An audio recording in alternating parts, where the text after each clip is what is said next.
Hola, gente de YouTube. ¿Cómo están? Bien. Excelente. Bueno, aquí les traigo un nuevo fanfic, o quizá no, tal vez ya lo escucharon en otra parte, o tal vez no.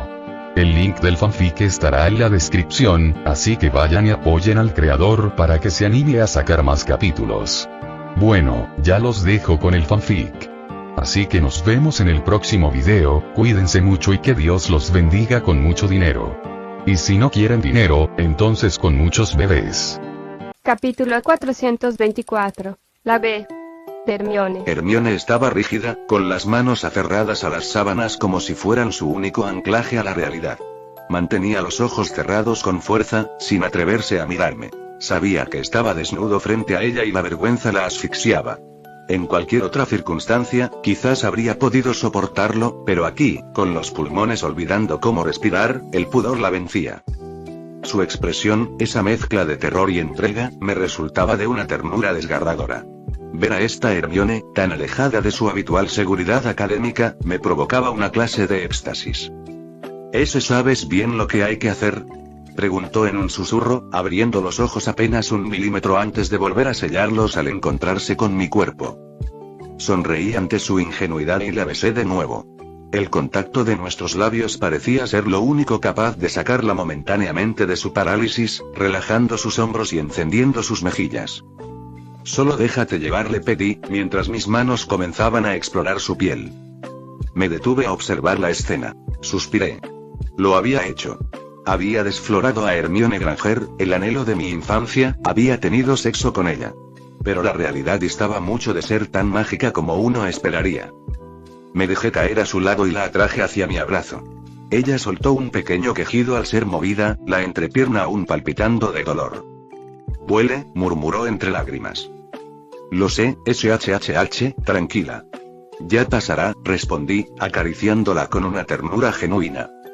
Podría haber usado magia para curar su herida, pero así como elegí que el acto fuera natural, decidí no borrar las huellas de lo que habíamos hecho. No todavía. Una vez terminado el esfuerzo, el cansancio la ayudó a recuperar cierta calma. Aunque le costaba moverse y la invadía una mezcla de vergüenza y complejidad por lo sucedido, también experimentaba una extraña sensación de realización y paz. Por fin podía hablar sin que se le cortara el aliento. «Era cierto, que dolió mucho», comentó, sintiendo su propio cuerpo y asociando inevitablemente ese dolor al sexo. «Se supone que la primera vez es difícil para las mujeres», expliqué con suavidad, «pero en tu caso fue peor de lo que debería. Estabas demasiado tensa y no estabas lista. En realidad, esto debería sentirse muy bien, solo que, no era el momento adecuado». Suspiré, lamentando a medias la precipitación. «Yo, realmente quería hacerlo», dijo ella con ansiedad, mirándome con ojos lastimeros.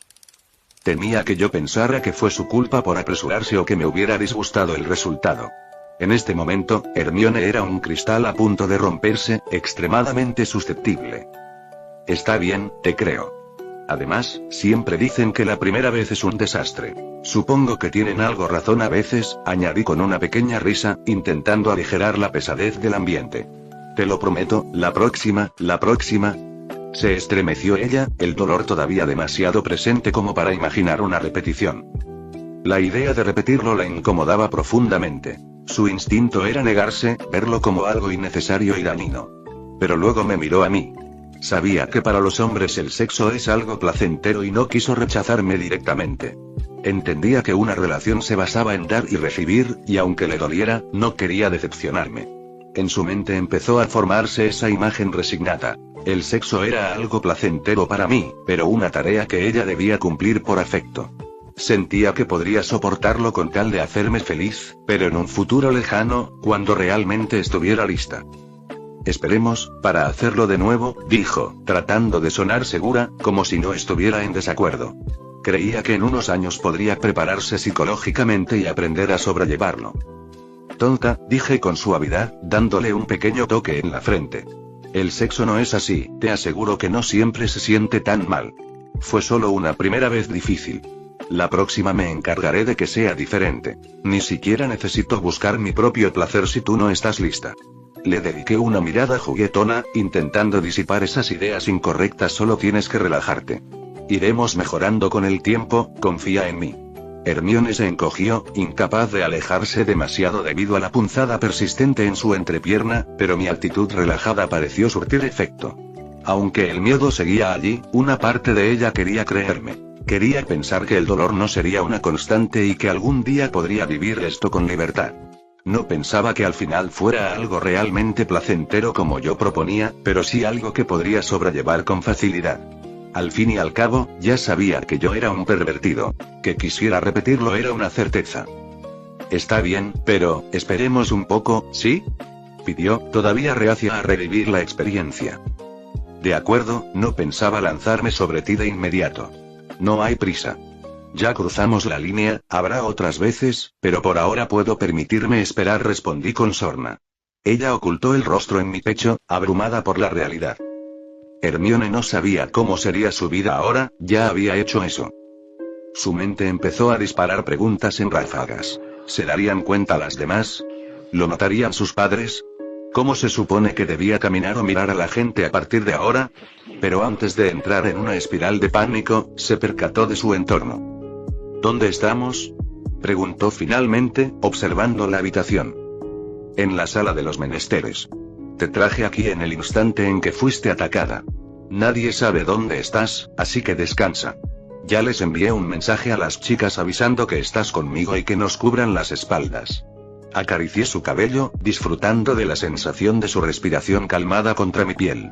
El ambiente, antes cargado de agonía, ahora se sentía extrañamente placentero. Es cierto. ¿Cómo llegaste tan rápido? ¿No estabas en Brasil? ¿Este es el clon que dejaste para cuidarnos? Las dudas empezaron a llover, quizás como un mecanismo para dejar de pensar en lo que acabábamos de hacer. Algo así, en realidad, en cuanto sentí que estabas en peligro, traje mi cuerpo real para salvarte, dije con una arrogancia juguetona.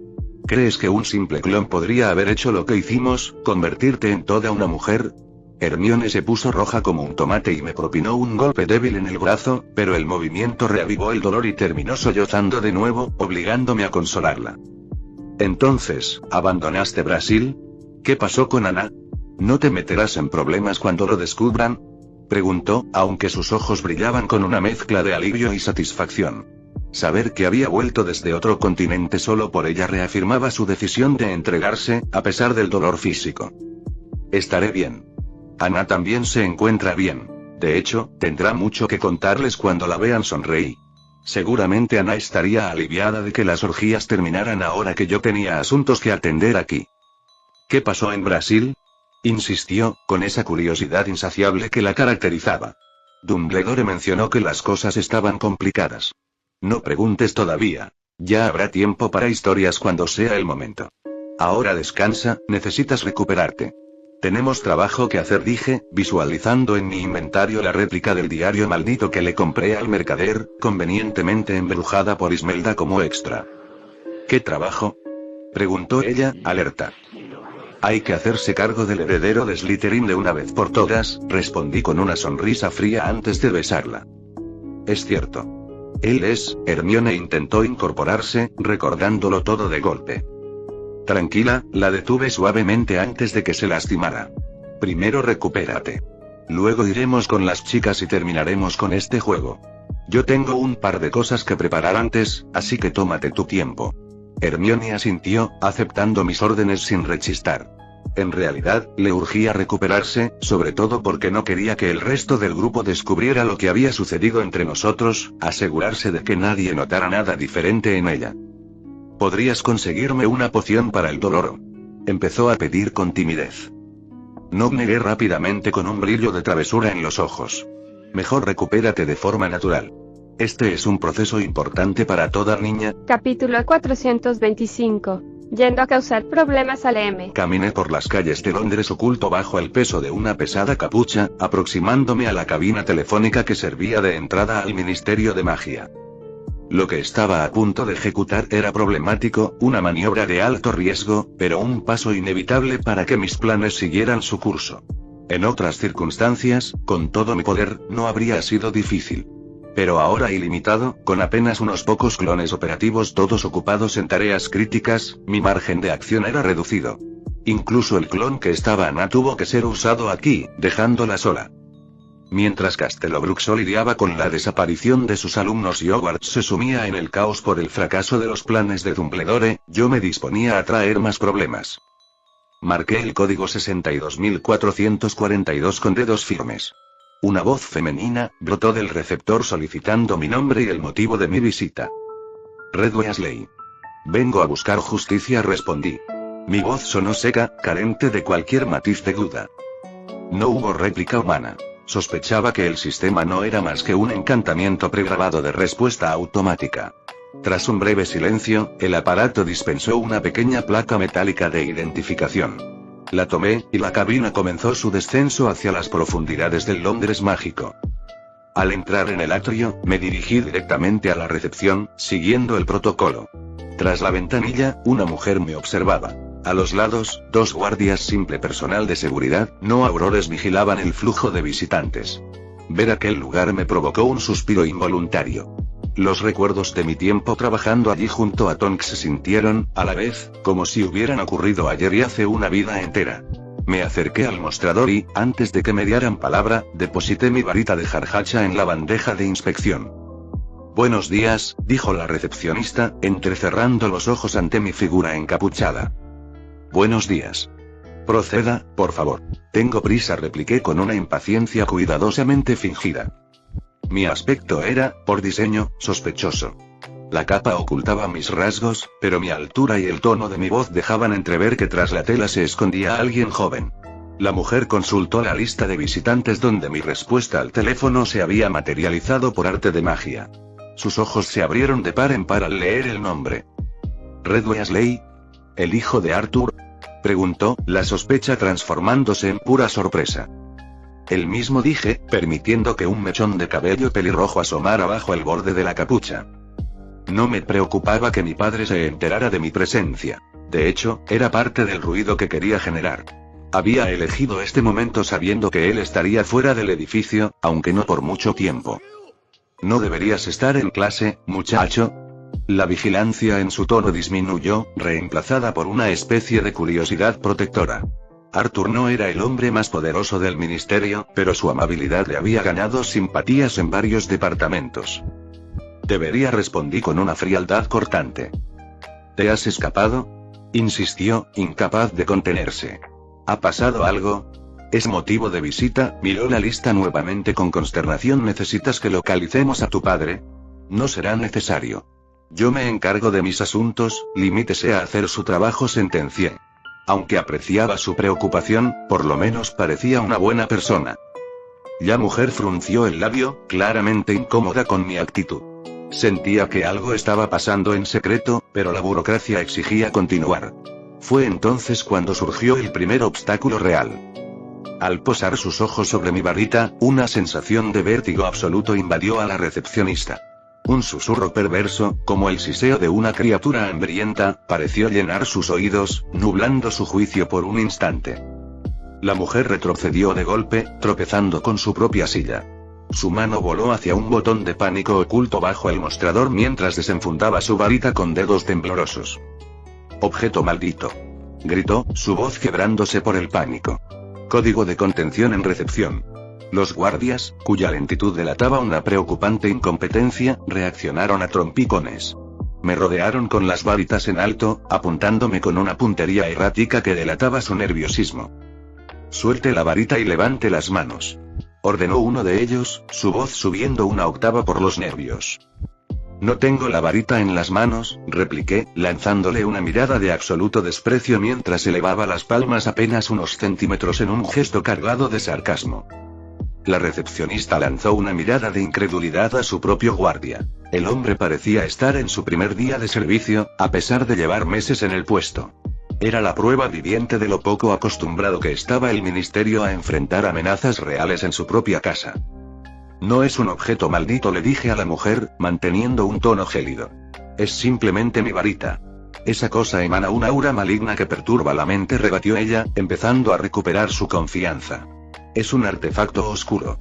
El Departamento de Seguridad Mágica debe confiscarlo de inmediato».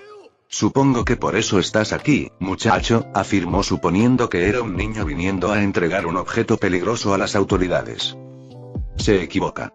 Solo es una varita con mal carácter, respondí, extendiendo un dedo para darle un pequeño y audaz golpecito a la malera. Mi movimiento repentino fue la chispa en el polvorín. El guardia, presa del pánico, disparó un estupefi sin previo aviso. Con un movimiento fluido de mi torso, esquivé el rayo de luz roja, dejando que se estrellara inútilmente contra el suelo. El ataque electrizó el ambiente. La conmoción atrajo las miradas de todos los presentes en el atrio, deteniendo el flujo constante de magos y brujas. En medio del silencio tenso que siguió, un auror de paso se detuvo y se abrió paso entre la multitud con una autoridad natural. ¿Qué significa esto? La voz profunda de Kingsley Shacklebolt resonó en el vestíbulo. ¿Por qué has atacado a un civil, y mucho menos a un niño? Él, balbuceó el guardia, palideciendo ante la imponente figura de Kingsley. En ese momento, el anonimato ya cumplió su papel y era hora de mostrarse.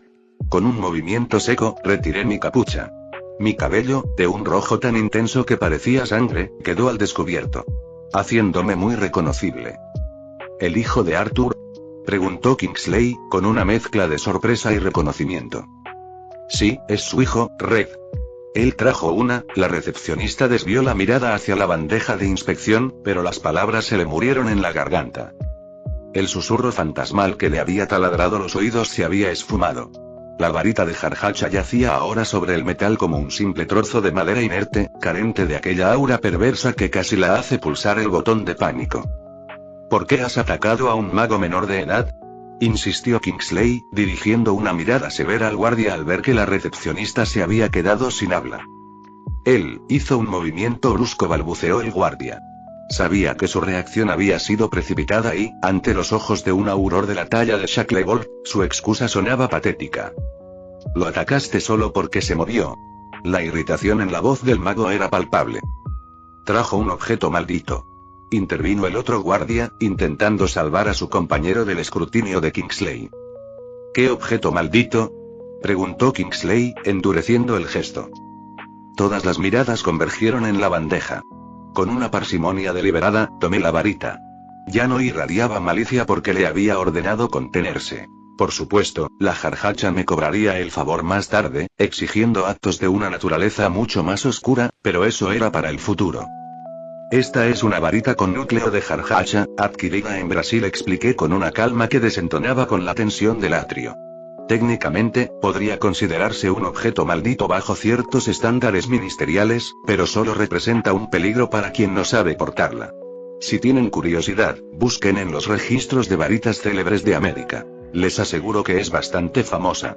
No me pareció correcto ocultarla, así que la presenté tal cual es para evitar malentendidos. Ahora, ¿podemos proseguir?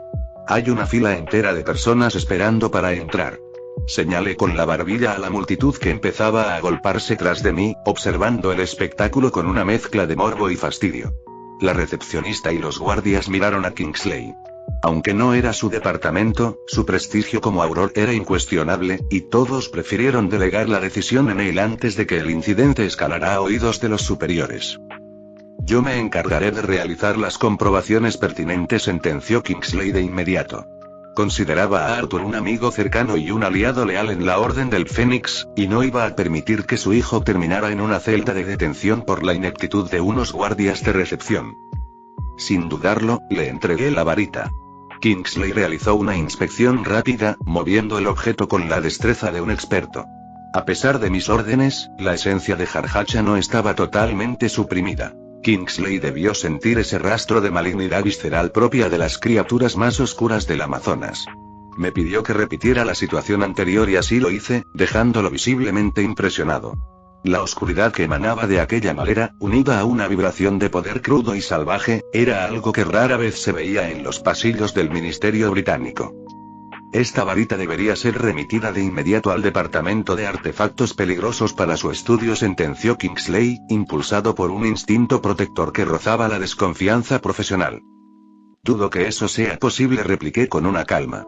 Si investigan un poco más, lo entenderán. Esta varita no abandona a su dueño sin buscar a otros. Además, no tengo intención de entregarla. Es valiosa, es mía y la necesito. Por muy siniestra que parezca, no deja de ser solo una herramienta fabricada con materiales de criaturas oscuras. No es la primera en su clase, ni será la última. Mis palabras sonaron razonables, al menos para los curiosos que presenciaban la escena. Kingsley frunció el ceño, atrapado en un dilema legal y personal. El ministerio no podía confiscar la varita de un joven mago sin una causa penal abierta, y aunque las leyes sobre artefactos oscuros eran severas, aplicarlas contra el hijo de un colega, especialmente tras el escándalo del coche volador de Ron, dañaría irremediablemente la reputación de Arthur. Incluso solo esta breve escena y la idea de que yo portaba un artefacto maligno ya traería problemas. Kingsley quería cerrar este incidente cuanto antes. Se procedió a la comprobación final mediante el encantamiento Prior Incantatem. El resultado fue una bruma errática. Solo usaba las varitas de jarjachas para magias de un nivel que la mayoría de los presentes no alcanzarían en 10 vidas. Sin el flujo de poder adecuado de su portador, la varita no podría revelar su historial adecuadamente. Lo que brotó de su punta fueron destellos amorfos y magias dispersas, dando la impresión de ser un objeto caprichoso que ni siquiera había logrado canalizar un hechizo correctamente. Kingsley soltó un suspiro de alivio. Al no detectar maldiciones evidentes ni rastros de magia negra común, no hubo ningún escándalo y dio el asunto por zanjado. Todo en orden, anunció, devolviéndome la varita con un asentimiento hacia la recepcionista. Luego, se volvió hacia mí. Te escoltaré hasta la oficina de tu padre. Arthur está fuera en una investigación, pero no tardará en volver. No es necesario, respondí, guardando a Jarjacha en mi túnica. No he venido a buscarlo a él. Solo voy hacia la fuente. Te acompañaré de todos modos. De paso, podrás contarme qué tal marchan las cosas en Hogwarts y, sobre todo, por qué no estás allí. No creo que a tus profesores o al jefe de tu casa les haga gracia saber que has decidido darte un paseo por Londres, comentó con un tono amigable, casi bromista, mientras me hacía una seña para que lo siguiera. Caminé a su lado, permitiendo que su presencia me abriera paso entre la multitud. Durante el trayecto, Kingsley no dejó de hablar, lanzando preguntas sutiles con la destreza de un auror experto que intenta extraer información sin parecer inquisitivo. Por dentro, no pude evitar una sonrisa amarga. Su vasta experiencia todavía estaba a lejos de la mía. Él jugaba al gato y al ratón con un niño, sin sospechar que el niño ya conocía todos los rincones del laberinto. Capítulo 426. Yo, Red Weasley. Llegamos a la fuente de los hermanos mágicos. Contemplé la estructura de oro con una indiferencia absoluta. Ya la había visto varias veces. No solo me resultaba visualmente pretenciosa, sino que, tras haber engendrado hijas de razas no humanas, aquella imagen representativa de la benevolencia del mago sobre el centauro, el elfo doméstico y el duende me parecía un monumento a la arrogancia inmerecida. Deslumbrante, ¿verdad?, comentó Kingsley, malinterpretando mi silencio como asombro infantil. Es oro real, pero está encantado. Nadie podría robarlo ni aunque se lo propusiera. Se rió, convencido de que estaba ante un niño maravillado por la opulencia del ministerio. No tenía idea de que, para mí, ese oro no era más que chatarra encantada en comparación con las cosas que obtendría luego de todo esto. Ignorando las palabras de Kingsley, me subí al bordillo de la fuente. Desde aquella posición elevada, mi figura dominaba el atrio, permitiéndome observar la marea de magos que se detuvo en seco al notar mi insolencia. Apoyé la punta de mi varita contra mi garganta. Red. ¿Qué haces? Baja de ahí ahora mismo, está prohibido, la voz de Kingsley, cargada de una preocupación genuina. Escuchad. Rugí. Un encantamiento sonorous amplificado por la naturaleza salvaje de mi varita retumbó en cada rincón del ministerio, vibrando en los cristales y deteniendo el corazón de los presentes. Red. Kingsley se sobresaltó, dando un paso al frente. No tenía idea de la magnitud del incendio que yo estaba a punto de provocar. ¿Quién es ese muchacho? ¿Qué hace un niño ahí arriba? ¿Dónde está la seguridad? Los murmullos de los burócratas y visitantes se elevaron como un enjambre de avispas. Indiferencia, desprecio, curiosidad, 1000 emociones puestas sobre mí. Kingsley, temiendo que la situación escalara a un arresto violento, intentó sujetarme por las piernas para bajarme de la fuente, pero lo esquivé con la fluidez de un espectro. No podía permitir que me detuviera antes de soltar el golpe de gracia. Yo, Red Weasley, de la casa Weasley, desafío a duelo de magos a Lucius Malfoy, de la casa Malfoy, por las graves ofensas cometidas contra mi familia.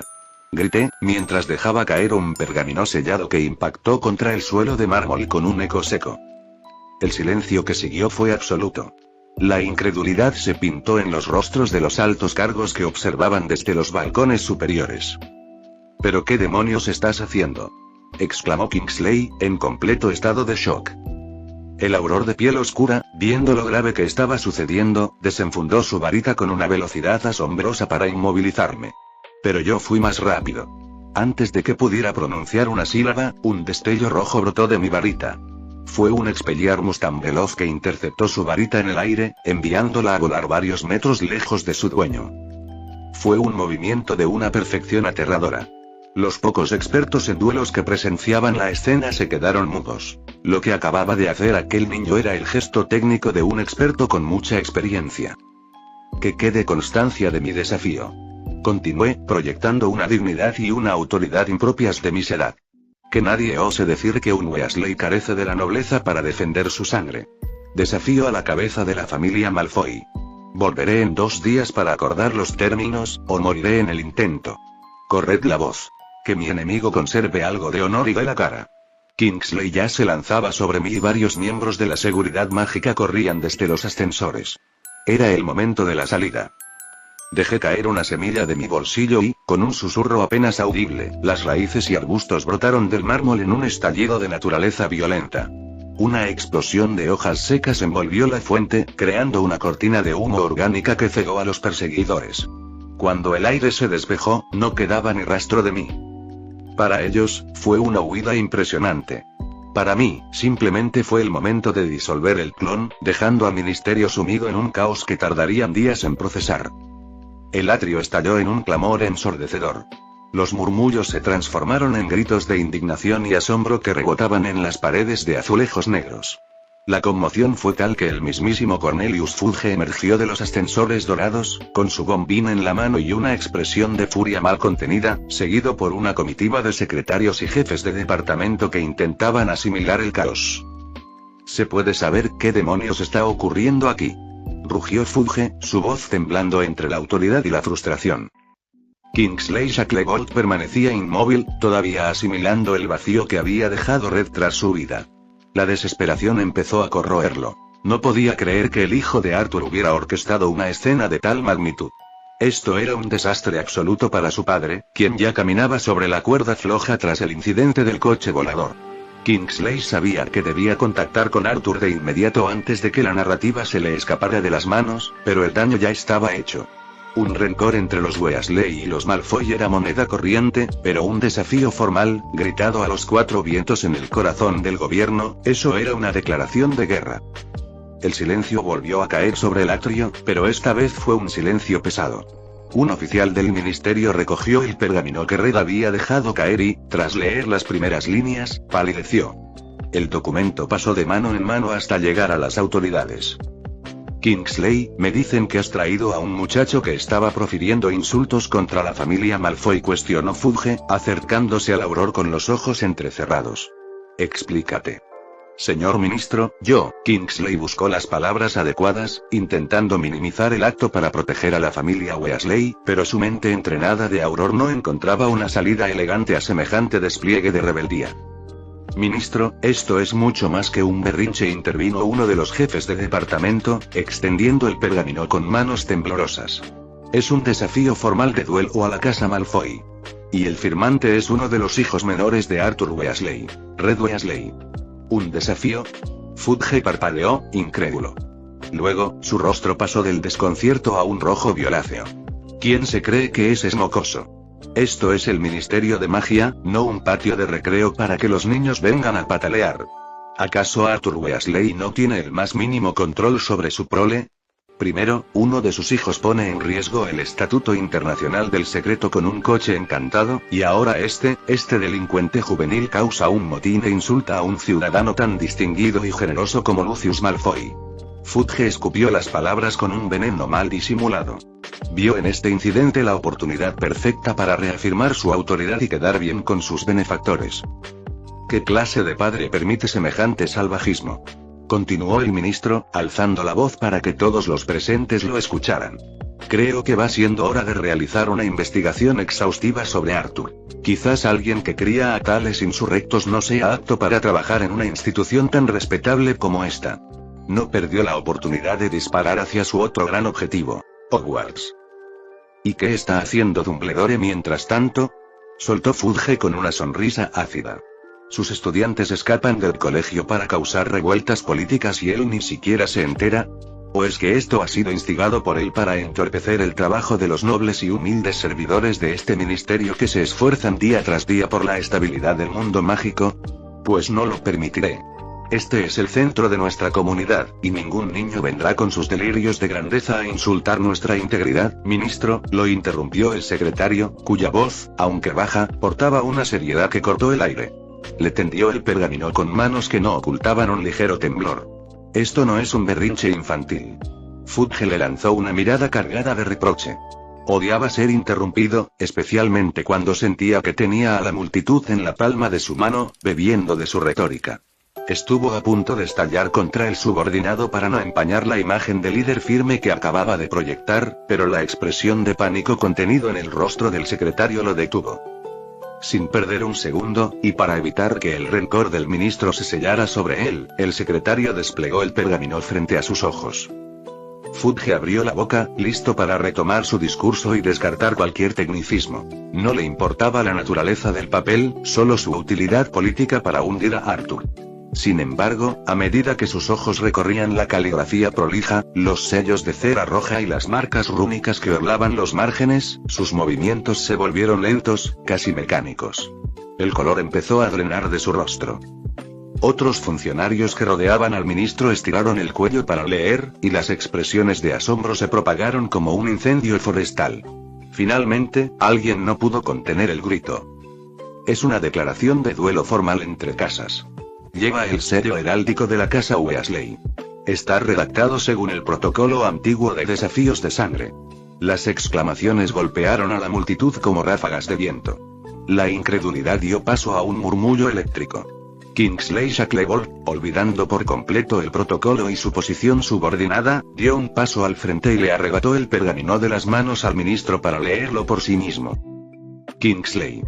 Bramó Fudge, recuperando parte de su indignación, pero el auror no le prestó la menor atención. Sus manos, grandes y firmes, temblaban ahora mientras sus ojos devoraban el texto. El ambiente en el atrio cambió drásticamente. La atmósfera de escándalo escolar se evaporó, reemplazada por la gravedad de una ley que precedía al propio ministerio. Los trabajadores más veteranos se enderezaron, comprendiendo que lo que acababa de ocurrir no era una infracción de las normas del colegio, sino la activación de un código de honor que ni siquiera el ministro podía ignorar. «Cálmense todos», exclamó Fudge, agitando las manos en un intento desesperado por retomar el control de una narrativa que se le escapaba entre los dedos. Esto no es más que el burdo intento de un niño por llamar la atención. No hay nada impresionante en un pedazo de papel. Mientras hablaba, empleados de otros departamentos seguían convergiendo en el atrio, atraídos por el eco del desafío. El asombro se propagaba como una onda de choque a medida que los detalles del pergamino se filtraban entre la multitud. Ministro, con el debido respeto, esto es un desafío formal entre casas, se atrevió a comentar uno de los empleados de la oficina de la Imágica, con los ojos fijos en el documento. Que no lo es, replicó Fudge, cuya voz subió una octava por la frustración. Es solo el juego de un crío que no tiene la menor idea de lo que significa un verdadero duelo de magos. Una rabieta infantil, eso es todo. Se equivoca, Cornelius. La voz de Amelia Bones cortó el aire con la precisión de una cuchilla. Había llegado hacía unos instantes y ahora sostenía el pergamino entre sus manos, examinándolo con un rigor profesional que heló la sangre del ministro. Sus cejas estaban profundamente fruncidas. Está redactado con una precisión impecable bajo nuestras leyes ancestrales, sentenció Amelia, sin levantar la vista del texto. El pergamino está debidamente encantado y los sellos son legítimos. Esto, ministro, es un desafío legal en toda regla. Amelia no podía dar crédito a lo que veía.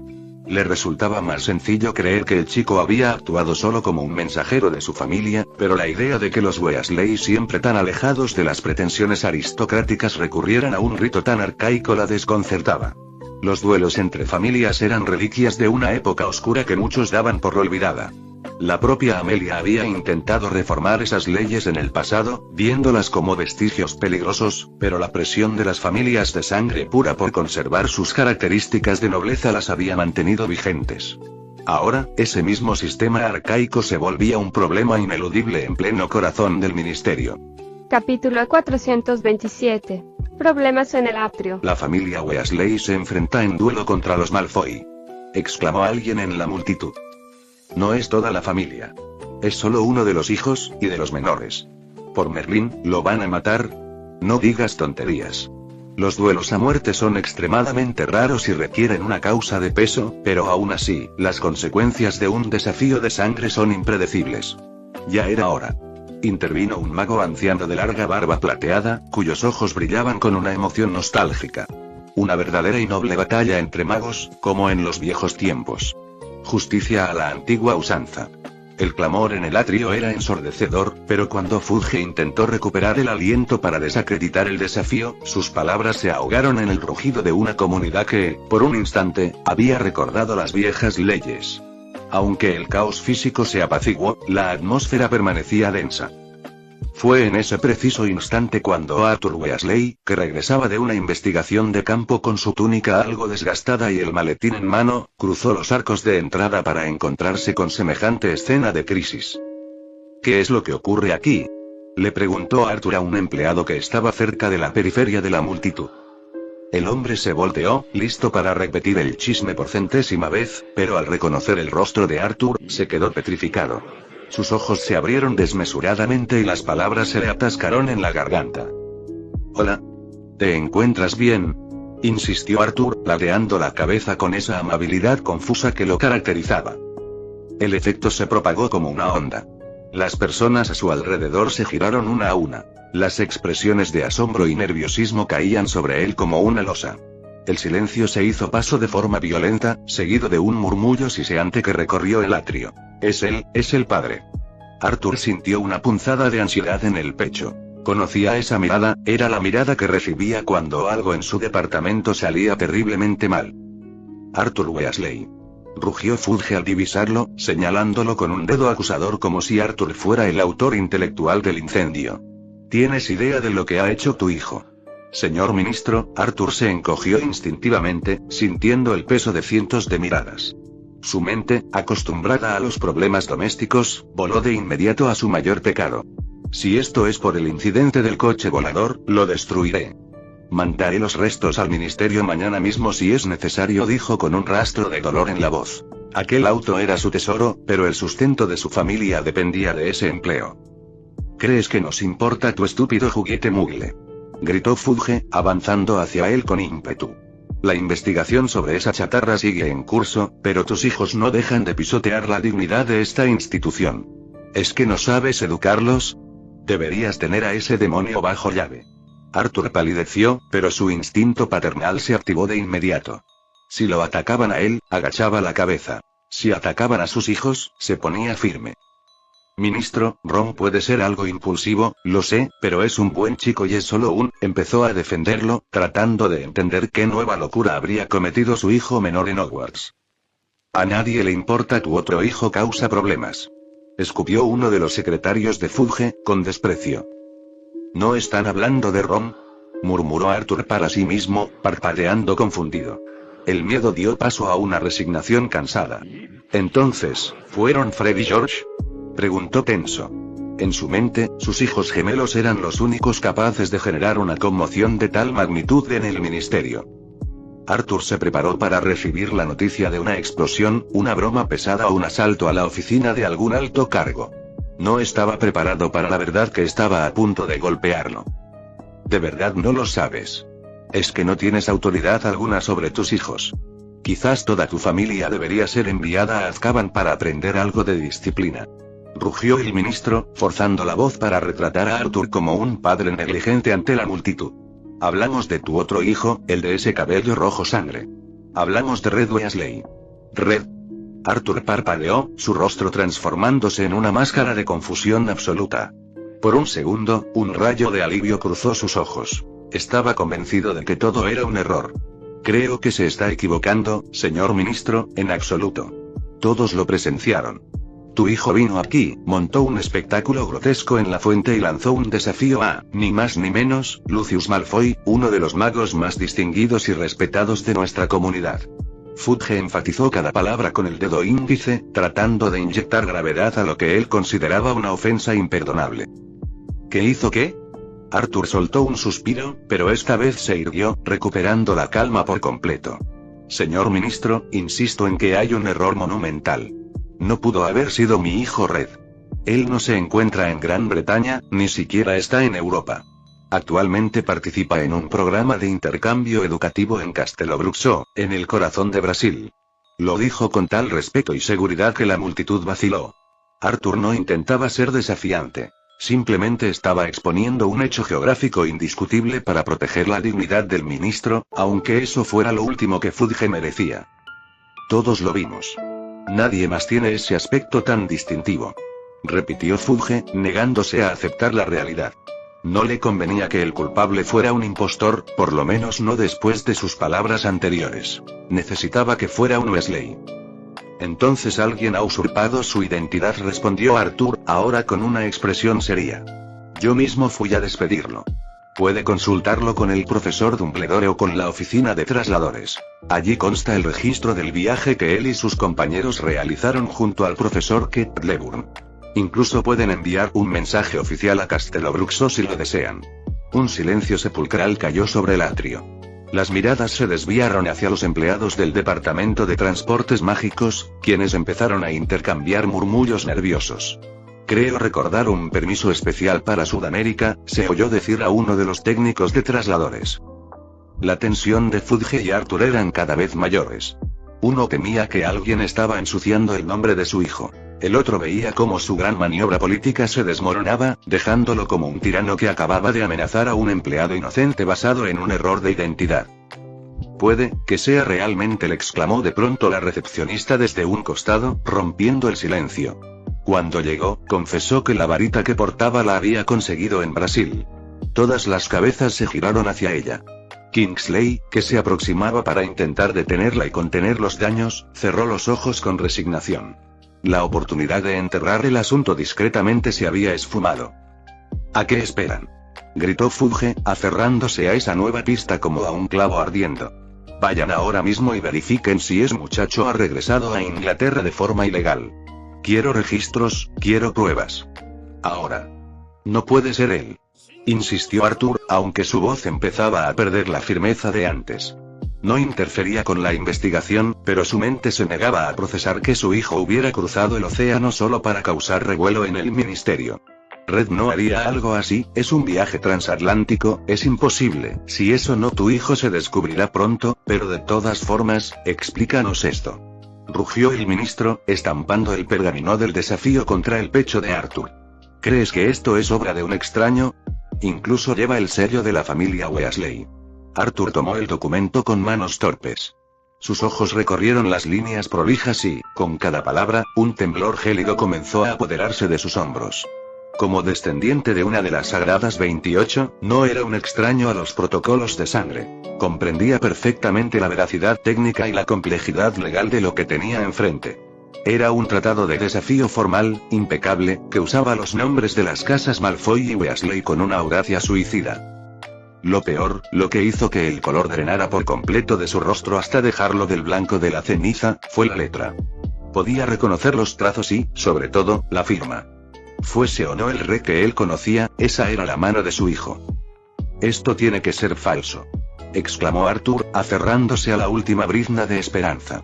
Debe desestimar esto, ministro. Mi hijo jamás se involucraría en algo tan, hablaba con fidelidad, pero en su fuero interno, la duda sembraba raíces. Red siempre había sido un niño problemático, extraño, alguien a quien Arthur a menudo no lograba descifrar, pero esto sobrepasaba su imaginación. ¿Acaso este sello no es el de tu casa?, arremetió Fudge, viendo la flaqueza de su oponente. Hemos verificado la firma y pertenece a un sello real de sangre pura. Que traigan los registros heráldicos de la familia Weasley ahora mismo para cotejarlos. Es imposible. Ese sello está escondido entre mis pertenencias personales. Nunca lo uso. Mis hijos ni siquiera saben de su existencia, replicó Arthur, intentando desesperadamente encontrar una lógica que lo salvara, pero su palidez lo delataba. El pergamino era real. El caos volvió a adueñarse del atrio. Algunos empleados se escabullían para ser los primeros en difundir la noticia en el callejón Diagon. Otros, bajo las órdenes de un Fudge, corrían en busca de pruebas.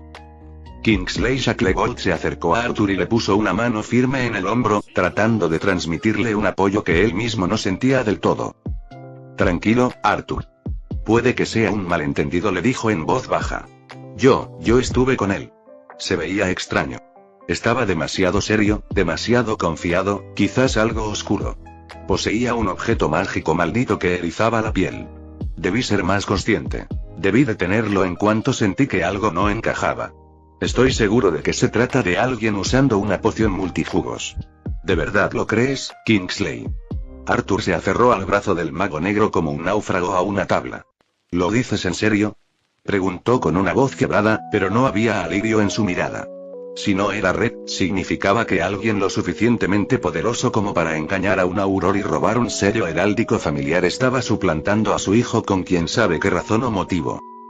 En ese momento, los empleados que habían sido enviados a investigar regresaron al atrio con rostros sombríos. Se abrieron paso entre la multitud hasta llegar frente al ministro, quien los recibió con una mezcla de impaciencia y ansiedad. ¿Y bien?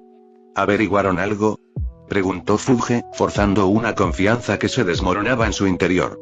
¿Ese niño regresó al país en secreto? El Ministerio de Brasil se limitó a divagar. Explicó el funcionario, midiendo sus palabras.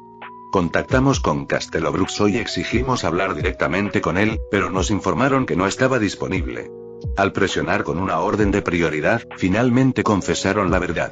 El chico ya no está en la escuela. Está desaparecido. ¿Lo ven? Se los dije. Exclamó Fudge, recuperando el aliento con una sonrisa triunfal. Red Weasley ha roto las normas, ha violado nuestras fronteras y ha entrado ilegalmente al país para causar disturbios. Arthur y Kingsley palidecieron al unísono, pero Amelia Bones, que se había mantenido en un silencio gélido, intervino con voz firme.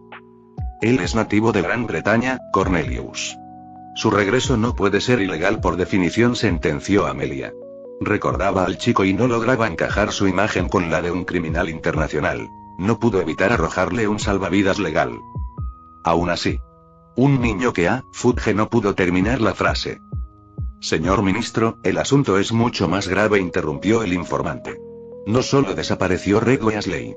Su compañera, Anna Abbott, también se ha esfumado durante el intercambio. Según los informes que logramos extraer, hubo un ataque terrorista por parte de grupos desconocidos durante una excursión. Ambos niños se perdieron en la selva amazónica y no se sabe nada de ellos desde hace días. Incluso los equipos de rescate enviados han dejado de emitir señales. Un silencio abrumador cayó sobre el atrio. Esto ya no era el regreso secreto de un estudiante rebelde. Era una tragedia a nivel internacional. Amelia Bones apretó los puños ahora al escuchar el nombre de Anna, la mejor amiga de su sobrina Susan, pero fue Arthur quien reaccionó con una furia desesperada. Capítulo 428. Buscando respuestas en Hogwarts. Mi hijo ha desaparecido. Durante días. Arthur se lanzó sobre el informante, sujetándolo por las solapas y sacudiéndolo con una fuerza que nadie creía que poseyera. ¿Cómo demonios no lo sabían? ¿Por qué me entero de esto ahora? Kingsley y otro auror tuvieron que intervenir para separar a Arthur del aterrorizado funcionario. Trataron de ocultarlo, Arthur balbuceó el hombre mientras recuperaba el aliento. Intentaron resolverlo por su cuenta para evitar el escándalo, pero incluso ellos han dejado de buscar. Han perdido el rastro por completo. Ocultarlo. Rugió Fudge, ahora genuinamente indignado. Nuestros estudiantes desaparecen en su territorio y lo ocultan. ¿Y qué hay de Dumbledore? Él envió a esos niños a Brasil. ¿Cómo es posible que sus alumnos se desvanezcan mientras los de ellos viven a sus anchas en nuestro amado Hogwarts? Señor, el informante bajó la voz, temblando. Parece que 2 estudiantes de Castelo Bruxo también han sido petrificados recientemente aquí, en el castillo. El profesor Gutiérrez, que vino con ellos, no ha hecho un escándalo público. Parece que busca un acuerdo mutuo de silencio para no agravar el desastre del intercambio. Al escuchar esto, el atrio quedó sumido en un vacío absoluto. La situación se les estaba escapando de las manos a una velocidad aterradora. Niños desaparecidos en el Amazonas, estudiantes extranjeros petrificados en Hogwarts, un desafío de duelo, una guerra de familias inminente. Arthur, consumido por la desesperación, no esperó a que Fudge terminara de procesar la información. Se abrió paso hacia las chimeneas de la Red Flu. Necesitaba ver a Dumbledore inmediatamente. Necesitaba saber si el que había estado en el ministerio era su hijo o qué le había pasado. Fudge, por su parte, se quedó sin palabras. El golpe político contra los Weasley se había vuelto insignificante frente al desastre diplomático que se le venía encima. La farsa de que Hogwarts era seguro y que él mismo dirigió el fin de los ataques se estaba cayendo a pedazos frente a delegaciones extranjeras. Ya no se trataba de dar una buena imagen. Se trataba de evitar un colapso total. Sin perder más tiempo, empezó a ladrar órdenes, movilizando a todos los departamentos antes de que la siguiente bomba estallara en su rostro. Mientras tanto, en el callejón Diagon, la noticia se propagaba con gran rapidez apenas el clon del ministerio se desvaneció. En los dragones de Albión, el rumor se filtraba con discreción. Las camareras soltaban frases a medias mientras servían las mesas y clientes estratégicamente posicionados hablaban en voz alta sobre lo ocurrido en el atrio. Como una epidemia silenciosa, la información saltó del local al resto del callejón Diagon y se arrastró por los callejones de Nocturne. Pronto, el fuego se avivaría aún más. Una nota anónima, cargada con los detalles exactos del desafío, aterrizó en el escritorio de cierta reportera del Profeta conocida por su olfato para la carnaza. La información era incompleta, pero contenía el veneno suficiente para que ella hiciera el resto. Tratándose de dos familias de sangre pura enfrentadas, era una bomba mediática. Poco importaba si Rita Skeeter distorsionaba los hechos bajo su pluma. Lo único relevante era que el mundo mágico supiera que la sangre estaba a punto de correr. En Hogwarts, Albus Dumbledore intentaba descifrar en qué punto los hilos se le habían escapado de las manos. Sus cavilaciones fueron interrumpidas por un invitado que no esperaba, Arthur Weasley. El director estuvo a punto de ofrecer un saludo cortés, pero se detuvo al ver su estado. Arthur estaba demacrado, pálido y envuelto en un aura de ansiedad pura. Arthur no anduvo con rodeos. No cuestionó a Dumbledore sobre los protocolos de intercambio ni sobre la seguridad internacional. Llegó buscando respuestas. Expuso los hechos con desesperación, suplicando ayuda. La expresión de Dumbledore mutó de la calma a la seriedad, rozando la sorpresa genuina. Fue una discusión fugaz pero violenta en emociones. Un padre al borde del colapso y un anciano director dándose cuenta de que más problemas llegaban en el peor momento posible. Ambos salieron de la oficina a paso ligero, buscando a quienes pudieran arrojar algo de luz. Con un timín casi cómico, se toparon con Snape, quien ya vestía sus ropas de viaje y cargaba un maletín listo para partir hacia Brasil. El profesor de pociones se quedó paralizado un segundo, pero al ver la urgencia en los ojos del director, se dio media vuelta y los siguió, exigiendo con su habitual tono cortante que le explicaran el motivo de tal agitación. Poco después, en la guarida, las chicas se vieron sorprendidas por la irrupción de los tres hombres. Niñas. Hola. ¿Saben algo de mi hijo? ¿Les ha enviado alguna carta? ¿Tienen idea de dónde está? Soltó Arthur, atropellando las palabras. Había perdido cualquier rastro de su habitual cortesía. Las chicas se quedaron congeladas. Algunas sostenían sus tazas de té con manos temblorosas ante la invasión repentina. Tranquilo, Arthur, dijo Dumbledore, apoyando una mano firme en su hombro para calmarlo. Luego se dirigió a las alumnas con voz suave pero urgente. Perdonad la interrupción, pero la situación es crítica. Tememos que Red esté en un peligro grave y necesitamos localizarlo. Parvati fue la primera en recuperar el habla, parpadeando con incredulidad. ¿Localizarlo? ¿No está en Castelo Bruxo? ¿En Brasil? La tensión en la sala subió varios grados. Todas sabían que si Dumbledore, Snape y el señor Weasley estaban allí juntos, la situación había trascendido cualquier travesura usual. Puede que eso ya no sea cierto, explicó Dumbledore. Tanto él como Ana han desaparecido en la selva amazónica tras un incidente complejo. No hemos logrado contactarlos y, aunque logramos contactar con Neville, no tenemos pistas claras. Sin embargo, hay informes de que se ha visto a Red en el ministerio hace apenas una hora, aunque no podemos asegurar que fuera realmente él. Si saben algo, por poco que sea, por favor, decídmelo, suplicó Arthur, mirándolas con una vulnerabilidad que rompió el corazón de las presentes.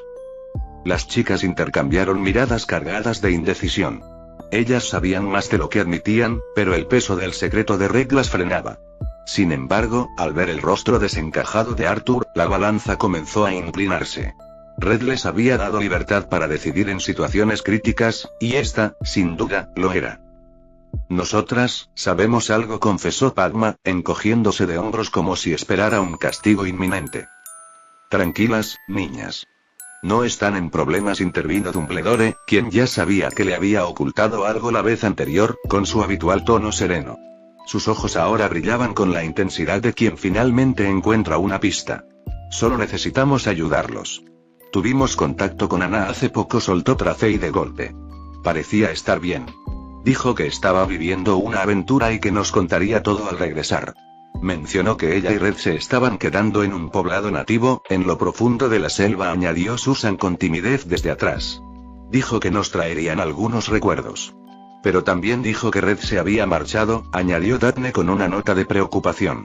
Parecía aliviada por ello, pero no dio más detalles. Dumbledore y Snape soltaron un suspiro de alivio casi imperceptible. Al menos, los niños no estaban muertos en una zanja amazónica. Sin embargo, Snape no pudo evitar fulminar a las alumnas con una mirada intimidante. Estuvo a punto de cruzar el océano por una información que ellas habían tenido guardada todo el tiempo. ¿Y de Red? ¿Saben algo más? ¿Pueden contactarlo ahora?, preguntó Arthur, aferrándose a la noticia como un náufrago. De Red no sabemos nada realmente. Solo recibimos ese mensaje de Ana, negó Pansy, dejando entrever un tono de queja en su voz. Ninguno de los dos habla. Dicen que nos contarán todo cuando vuelvan. En realidad, las chicas ocultaban que Red les pidió cubrir a Hermione, ni siquiera sabían por qué, pero sabían que no podían revelarlo.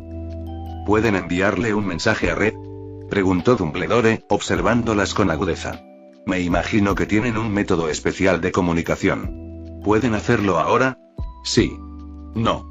Las respuestas contradictorias chocaron en el aire, obligando a las chicas a mirarse entre sí con pánico. Snape dio un paso al frente, su presencia envolviendo la sala como una sombra fría. Parece que no terminan de comprender la gravedad de este asunto, siseó Snape, y su tono hizo que varias de ellas retrocedieran. Esto no es una sugerencia, es una orden. Su pequeño amigo se ha metido en un problema del que quizá no salga vivo si ustedes deciden seguir jugando a los secretos. Padma estuvo al borde de las lágrimas bajo la mirada penetrante del profesor de pociones. No es que no queramos, es que tarda mucho, logró decir Padma con la voz quebrada. El mensaje tarda un día entero en llegar hasta Brasil, explicó Daphne, haciendo un esfuerzo por mantener la compostura frente a Snape. Siempre hay un retraso en la comunicación. Lo sentimos, profesor Dumbledore. Pero existe la posibilidad de que Weasley no esté en Brasil, rebatió Snape, cuyos ojos no se apartaban de ellas. Así que más les vale empezar a moverse y traerlo aquí antes de que haga que lo maten. Las chicas asintieron nerviosas. En la periferia de la reunión, una de ellas ya había intentado enviar discretamente un mensaje, pero no había obtenido respuesta y ahora se estaban desesperando. Está bien, no os preocupéis, dijo Dumbledore, esbozando una sonrisa cálida que buscaba disolver el miedo en la sala. Intentad contactar con él. Si descubrís algo nuevo, por pequeño que sea, avisadnos de inmediato. No importa cuánto tarde. Dumbledore no quería tensar más la cuerda. En su fuero interno, dudaba que unas adolescentes pudieran doblegar la voluntad de Red si éste había decidido desaparecer. Por cierto, añadió el director, paseando la mirada por el grupo, ¿dónde se encuentra la señorita Granger? Cierto, su novia. Exclamó Arthur, aferrándose a esa posibilidad como a un clavo ardiendo. Si alguien guardaba el secreto del paradero de su hijo, tenía que ser ella. Las chicas se pusieron rígidas. Recordaron el mensaje de Red del día anterior. Sabían que algo importante estaba ocurriendo entre ellos, pero la propia Hermione no se había dejado ver. No sabemos dónde está, no ha venido a la sala hoy, respondió Daphne con rapidez, mintiendo con la verdad. ¿Hermione? Una voz surgió desde el umbral de la puerta. Todos se giraron para ver a Millicent Bulstrode entrando en la sala. La vi yendo hacia la enfermería, dijo Millicent, esforzándose por mantener un tono casual, aunque su aparición estaba orquestada por la mente maestra que sí había leído los mensajes. Me dijo que ayer estuvo a punto de torcerse un tobillo y que hoy, sintiéndose débil, se cayó. Fue a ver a Madame Pomfrey. Era una buena excusa, lo suficientemente mundana como para no levantar sospechas inmediatas. El siguiente objetivo lógico era la enfermería, pero no todos estaban satisfechos. Snape, al igual que Dumbledore, olía el rastro de una mentira colectiva. Severus no era hombre de peticiones. Prefería los métodos intrusivos, aunque discretos. Solo que, esta vez, no salió bien. En el instante en que Snape lanzó una legeremancia silenciosa a través de la mirada contra Susan, quien parecía el eslabón más débil del grupo, la niña cerró los ojos con violencia y soltó un grito desgarrador. Un hilo de sangre comenzó a brotar de sus párpados. «¡Susan!», gritaron las chicas, rodeándola al instante. Los adultos se quedaron lívidos. Dumbledore se lanzó hacia la niña para sostenerla mientras ella se retorcía de dolor. Fin del capítulo 428.